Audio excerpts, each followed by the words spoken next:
This is Walter O'Keefe, inviting you to listen in on the Nightline.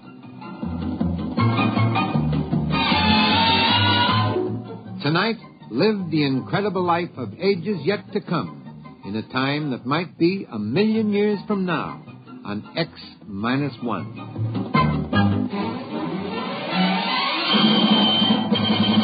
Now, an incredible story of the world beyond. Countdown for blast-off.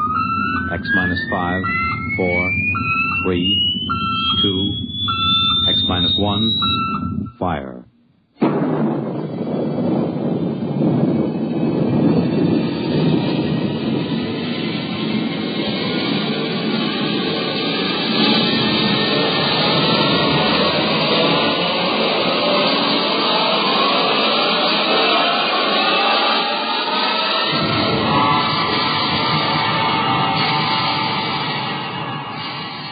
From the far horizons of the unknown come tales of new dimensions in time and space. These are stories of the future, adventures in which you'll live in 1,000,000, could be years on 1,000 maybe worlds. The National Broadcasting Company, in cooperation with Galaxy Science Fiction Magazine, presents X-1.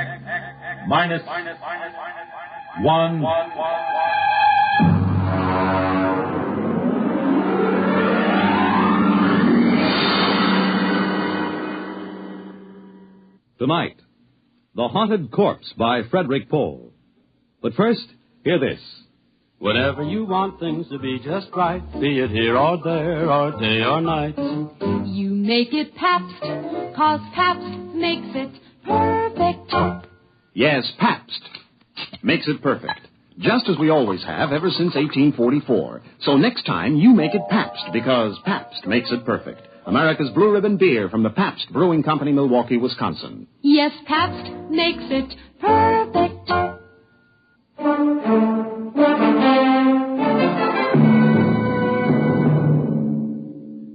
Now, X-1, and the story of The Haunted Corpse.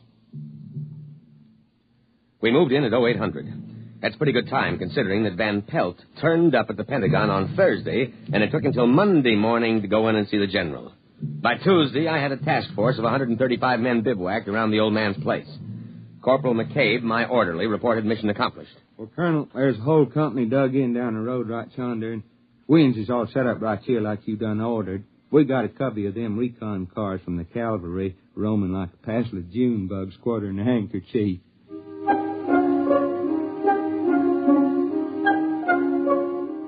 McCabe isn't very bright, but he's loyal.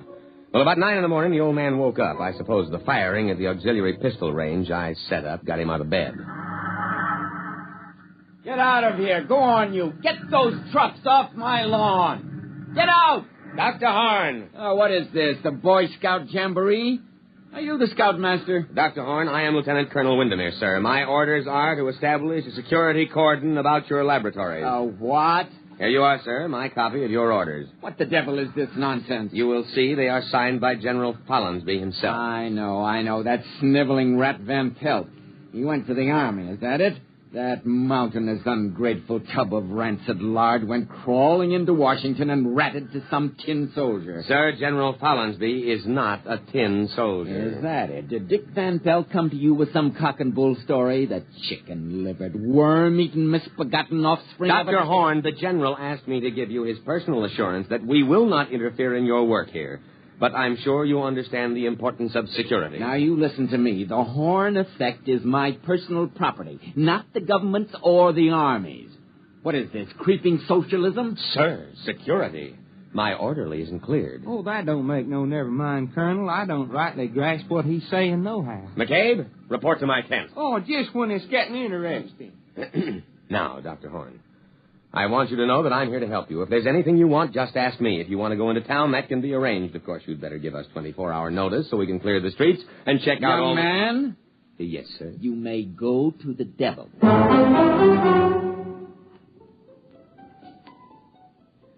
Of course, he went in to call the Pentagon and protest. He had a lot of spirit for an old civilian of about 75. Hello? This is Dr. Eric Horn. I want to protest an invasion of my privacy. Of course, Dr. Horn, I understand. There's an officious young Cub Scout out at my place making a pet of himself. A lieutenant something. Lieutenant Colonel Windermere. But I called Washington. Yes, sir, but our intercept monitor put the call through to me. We'll take care of any outside calls you wish to make. Of all the insufferable...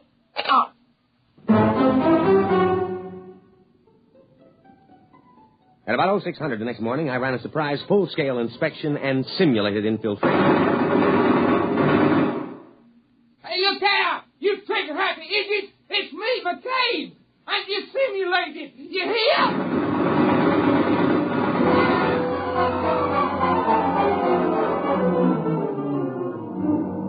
Fortunately, he was only grazed.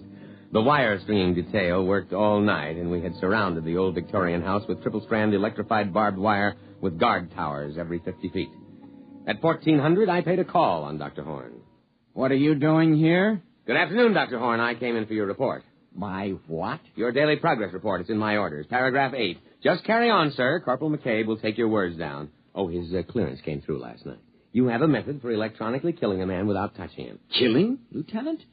Will you tell me what in the sweet name of heaven did I say that gave you that particularly stupid notion? But I understand. You think this is a weapon. Of course, sir. Of course. My machine renders humans into corpses. A chipped flint will also do that. Look, you simpleton, don't you realize what my machine can do? It can separate that something which, added to a body, produces a man. A subtracted leaves a corpse. I can separate the two things without destroying them. You understand that I can take the ghost of life out of a body and keep it unharmed. Try to understand that, you pig-headed, mule-eared, rabbit-faced...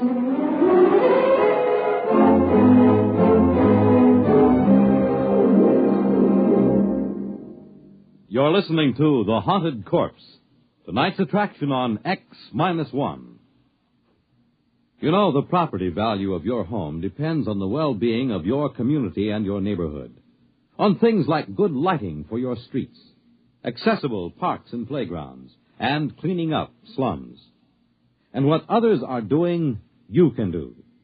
In Michigan, a city group launched Operation Bootstrap to rehabilitate houses, clean up slums, and interest everyone in better living standards. In Pennsylvania, a local real estate board surveyed every property in town, got 500 improved and 50 hopeless slums torn down. So help clean up slums and keep up your own home as well.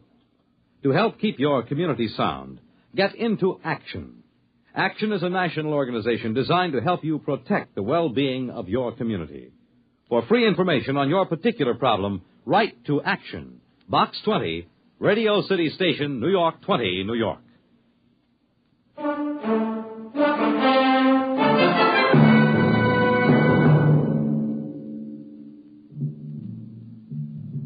Now, back to X-1 and The Haunted Corpse. I terminated the interview and went back to headquarters to prepare my situation analysis. Van Pelt, all 300 pounds of him, was waiting for me. He was eating a can of sea ration with a knife.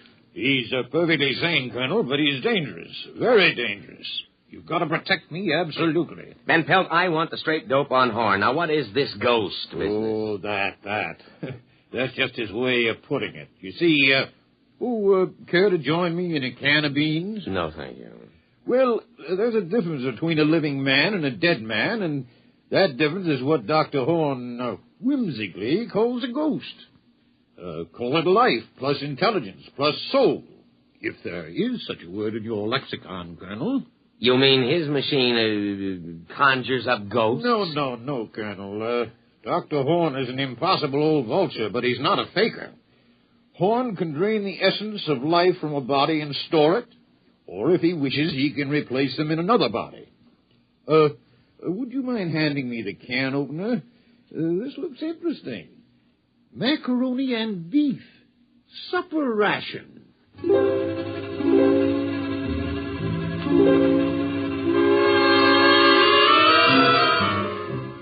Well, so he had a machine that could take a mind out of one body and put it in another body. Well, why didn't he say so straightforwardly instead of beating around the bush like a civilian? Of course, he was a civilian, which might explain it. Next morning, I went to the laboratory with Corporal McCabe and insisted on a demonstration. All right. This way, gentlemen. Please, Corporal McCabe is an enlisted man. At this pole, we have a Cocker Spaniel.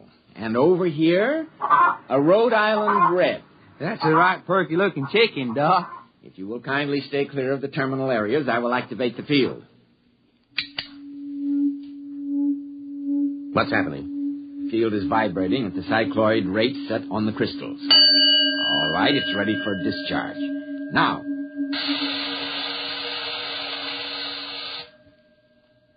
Well? Watch. Here, Rover. Here, boy. Here, boy. Hey, that ain't no hound. That's the chicken. I know. Here, Rover. Well, I'll be tickled for an eel. That little old chicken is trying to wag its tail. And over here. Here, chick, chick, chick, chick, chick, chick, chicky. Here, chick, chick, chick, chick, chick, chick. Well, doggone. I never did see the like of that. A flop-eared, honest-to-Pete dog trying to peck corn.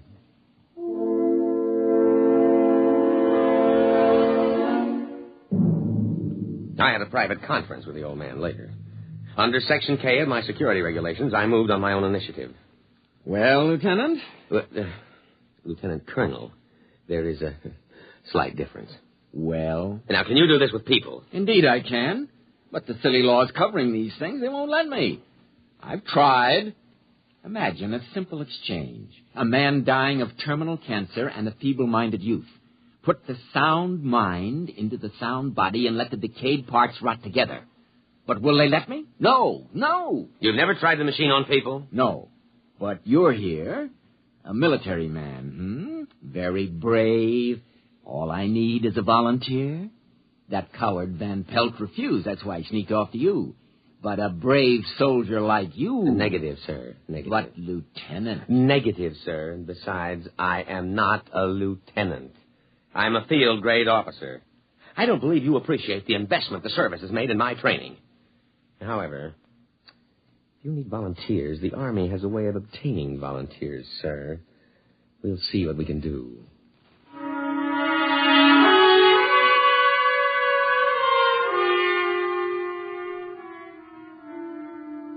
Actually, it was easy. First, there was a boy from Maine awaiting court-martial on an AWOL charge.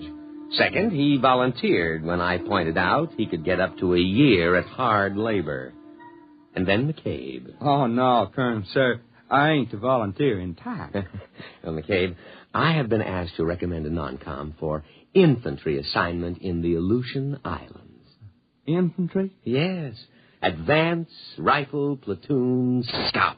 The Aleutians? In the winter. Colonel, sir, I beg to report you have found a volunteer, namely I.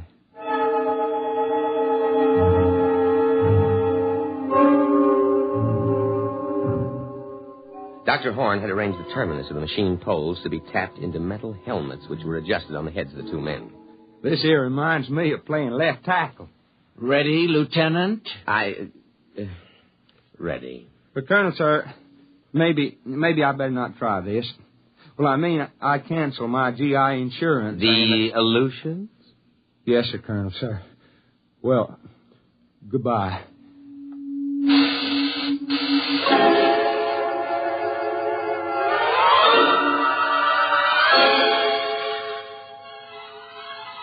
The test was an anticlimax. It worked. McCabe, that is, McCabe's body, reported himself as Private Ethan Coffin in a broad down-east dialect. I had Horn switch them back, and then I went back to my tent and put through a call. Crash priority. General Fallon's be on a scrambler circuit, Colonel, sir. All right. Now leave, McCabe. This is top secret. They don't never tell me nothing. I swear it's worse than grade school. Now, General... Colonel! Van Pelt, what's the idea of barging in? I'm making a top secret You call. didn't let Horn make his test, you didn't. Now, out, Van Pelt, out. That's all he's been waiting for. You've got to listen McCabe, to me. Colonel! Escort Mr. Van Pelt out.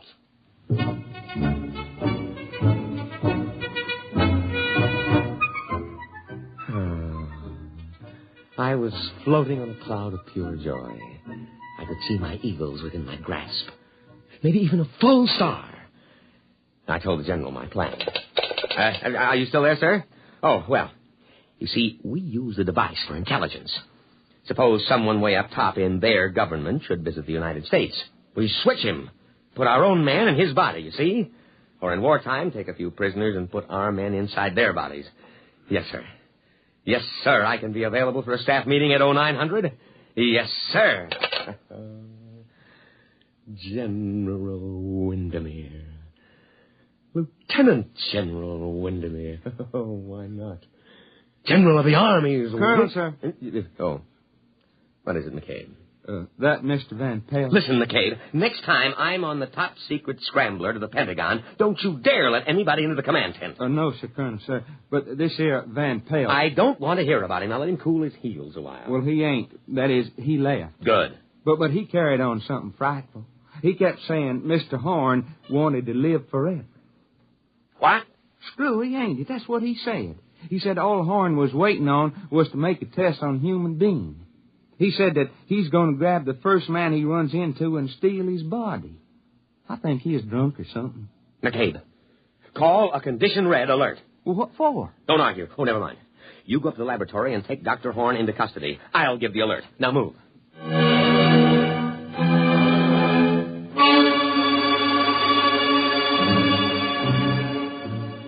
I could see it all immediately. I grabbed my sidearm and buckled it on. And I threw the switch that signaled a red alert throughout the unit. Just what you'd expect from a selfish civilian like Horn. He'd take an invention like this and use it to steal other people's bodies to prolong his own nearly senile existence in a younger body. And if that happened, there goes my General Star. Because he'd surely smash the machine and we'd never be able to trace him or switch him back, and we wouldn't know which body he stole. I was held up at the inner perimeter for 5 precious minutes while some idiot insisted on a password. I just happened to forget it, although I had issued it in the morning. Luckily, while I was swearing at him, I accidentally hit the right combination and let me through. Van Pelt had gone into the laboratory. I knew that. Probably to try to stop the old man. But the effect would be to supply him with a body. He'd have to swap immediately. He couldn't take the chance of a heart attack. I ran into the laboratory, my sidearm drawn. Horn! Dr. Horn! Tripped over a human body. Still warm. Dr. Horn. His cast-off cocoon. Abandoned. And then in front of me, I saw him. Van Pelt. Too late! Too late! Now, wait. Listen. Oh, McCabe, what happened to you? He slugged you, did he? Too late! Now, wait. Don't smash the machine. Van Pelt, I know it's really you, Dr. Horn, in Van Pelt's body. Now put down that gun. Oh, smash it! Smash it! Stop. Don't wreck the machine. Listen, Dr. Horn, I'll help you. I'll see you get a good, healthy body as long as you want it. Dr. Horn, think of the safety of our country. Think of security. No, I'm not Doctor. Who shot that? McCabe, put that pistol away, you fool! Oh, Horn. Dr. Horn, speak to me. Now, I know it's you in Van Pelt's body. Now speak to me, Dr. Horn. Oh, he's dead. McCabe, you simple-minded... Why did you kill him? Oh, everything is gone. My General Star, everything. All right, McCabe, report to your quarters. You'll get a court-martial that'll make your hair curl.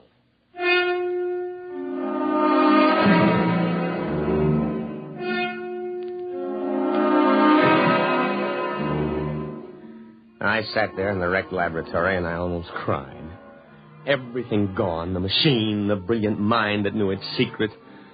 I looked at the corpse of Van Pelt that held the mind of Dr. Horn before that idiot McCabe had put a bullet through the brain and killed both. I could almost feel cheerful as I thought of the court-martial to come. It was at that moment that Sergeant O'Hare came in to tell me that McCabe wanted me on the telephone. I picked it up and waited to hear the miserable rat crawl and plead for mercy. Colonel, sir, this here's Corporal McCabe. McCabe, there is no use pleading for mercy. I trust you have managed to find your quarters. You're under arrest. That's what I thought. I don't think I'll stay for the court-martial, Lieutenant. They bore me. McCabe, but the voice.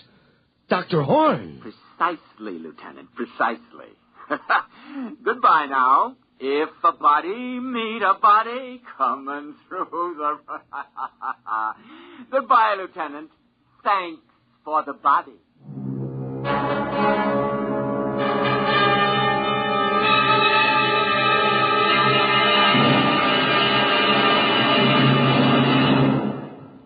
Fred Collins again, and I'll have another word about X-1 in a moment. Have you ever asked yourself what this country's most important natural resource is? I'm Dorothy Olson, NBC Bandstand singing schoolteacher. Our most important resource? Well, you might consider it our mineral deposits, or our tremendous sources of water power, or maybe our great forests. Well, these are all very important natural resources, but there's one resource that's more important than all these combined: our children. Don't neglect them or their educational facilities. Poor schools breed inadequate citizens for tomorrow. And another thing, keep your youngsters in tip-top shape so that they won't miss important school days. Dress them against the weather so they won't catch needless winter colds. Check their wardrobe as they go back to school this fall to be sure that they have plenty of the right kind of clothing. Remember, our children are this nation's most important natural resource. It's your job to protect their future as they go back to school this fall. You have just heard X-1, presented by the National Broadcasting Company in cooperation with Galaxy Science Fiction Magazine. Your announcer, Fred Collins. X-1 was an NBC Radio Network production.